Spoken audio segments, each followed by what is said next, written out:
Olá, você que nos acompanha aqui no Censura Zero, fonte de informação correta e segura nas redes sociais e na internet. Aqui tem conteúdo. A redação do Censura Zero recebeu algumas informações a respeito de possíveis irregularidades que poderiam estar acontecendo ou ter ocorrido na eleição para a escolha dos conselheiros tutelares aqui em São Mateus. Nós estamos aqui para verificar essa situação, de fato, saber o que possa ter ocorrido. Nesse sentido, estamos aqui com o presidente da Comissão Eleitoral, que é vice-presidente do CONDISAN, o Conselho Municipal dos Direitos da Criança e do Adolescente de São Mateus, o Fábio Frigério, que vai nos dar essas informações e poder trazer para os internautas informações corretas a respeito desse caso. Boa tarde, Fábio. Primeiramente, chegou até o CONDISAN alguma informação, algum documento dando conta de possíveis irregularidades no processo eleitoral para a escolha do novo Conselho Tutelar de São Mateus? Sim, nós recebemos uma documentação de algumas pessoas, alguns cidadãos, alguns candidatos e outros cidadãos comuns, alegando algumas irregularidades e nas atas de apuração que foram feitas em todas as sessões eleitorais, teve também alguma indicação de ocorrência que indicaria irregularidades. Então, por enquanto, nós temos esse material, que, como justamente foi falado, são possíveis irregularidades, que são é só uma primeira denúncia que a Comissão Eleitoral Especial Eleitoral recebeu e agora vai verificar se realmente são só acusações falsas ou se são realmente indicadores de irregularidades que aconteceram realmente. E versam sobre o quê? Do que se tratam essas possíveis irregularidades? No momento, como estamos ainda no começo do processo de apuração, eu prefiro me abster de responder, de indicar realmente quais são as irregularidades, os candidatos que foram indicados com essas irregularidades. É um processo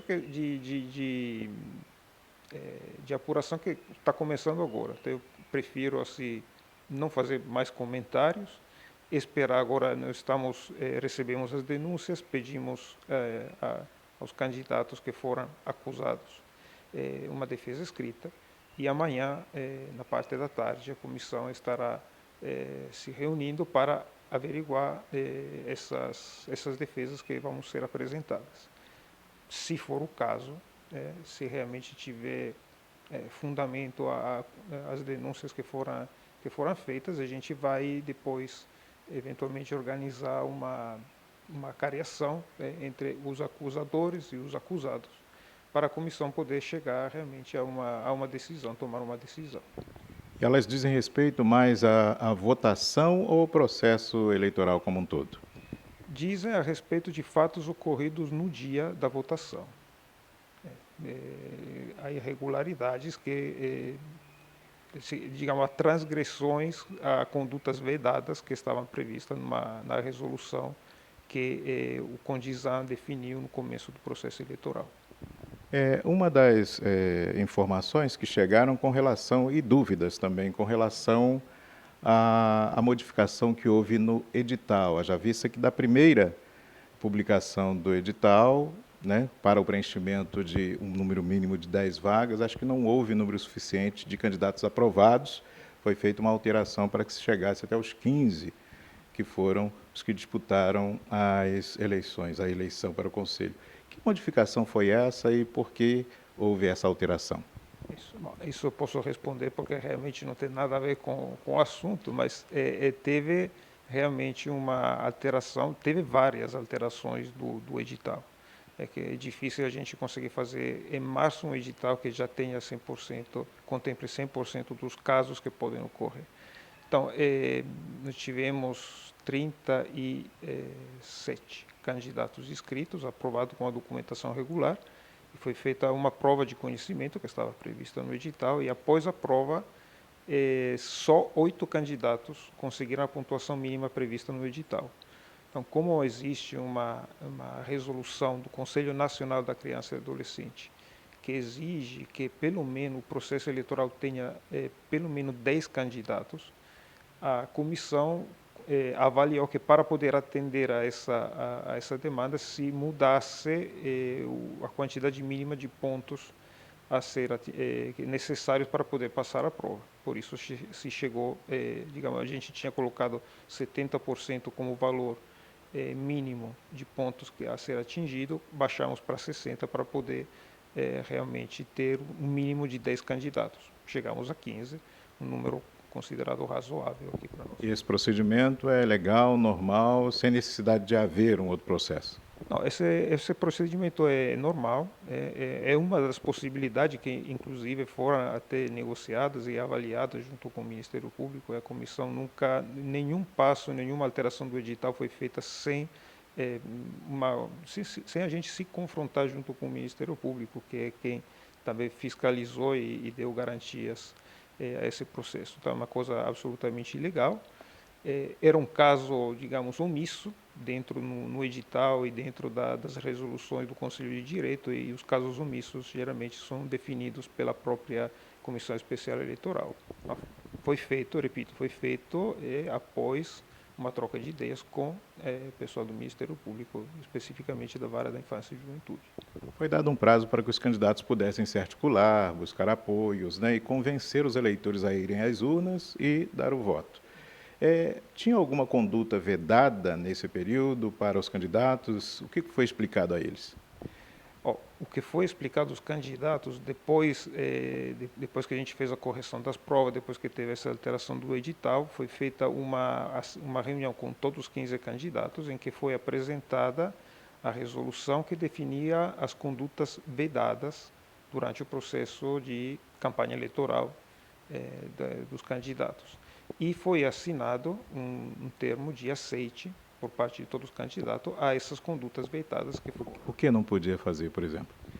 Tinha várias, por exemplo, foi vedado, só a título de exemplo, o uso de trio elétrico, organização de showmícios,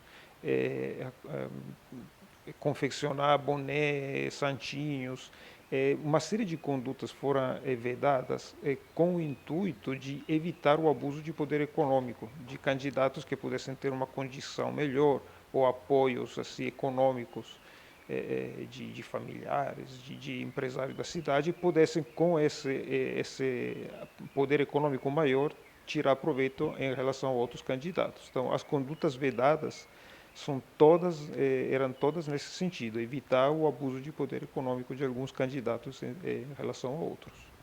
Transporte de eleitor até locais de votação, isso é uma dessas condutas? É uma das condutas que estavam vedadas. Sim.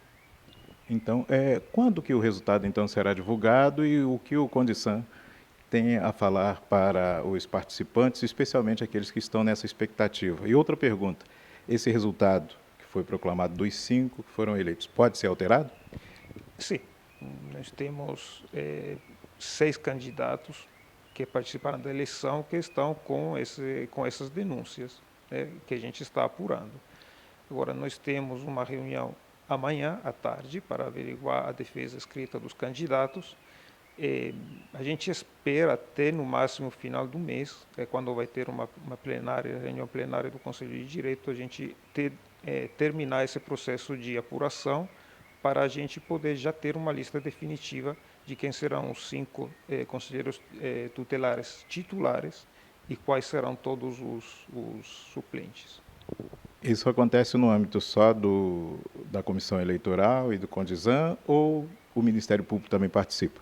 Não. Então, essa parte de apuração é feita no começo pela Comissão Eleitoral. Da decisão da Comissão Eleitoral, cabe a recurso à plenária do Conselho, que vai ser no dia 30 do mês de outubro.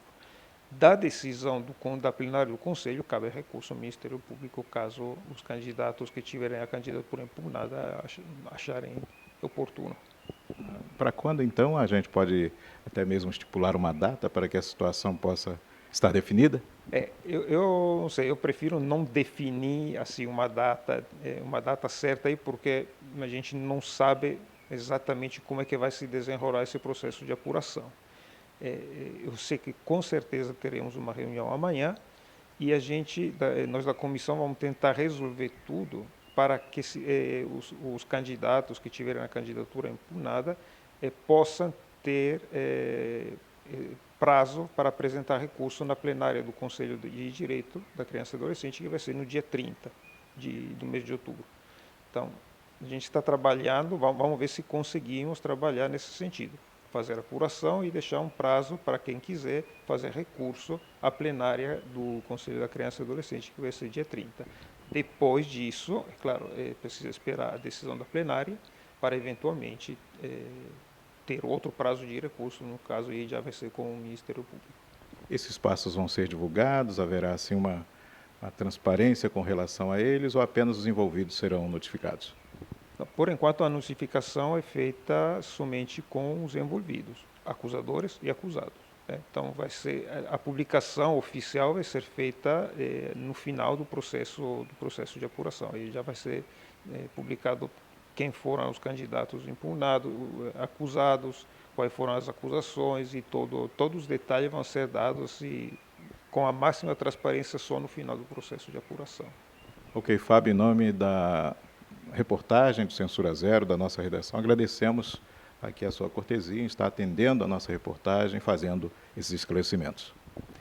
Eu agradeço a vocês pelo interesse, podem ter certeza que tendo uma definição final sobre essas acusações, se vocês não entrarem em contato com a gente vai entrar em contato, porque nosso interesse é que todo esse processo seja o mais possível transparente.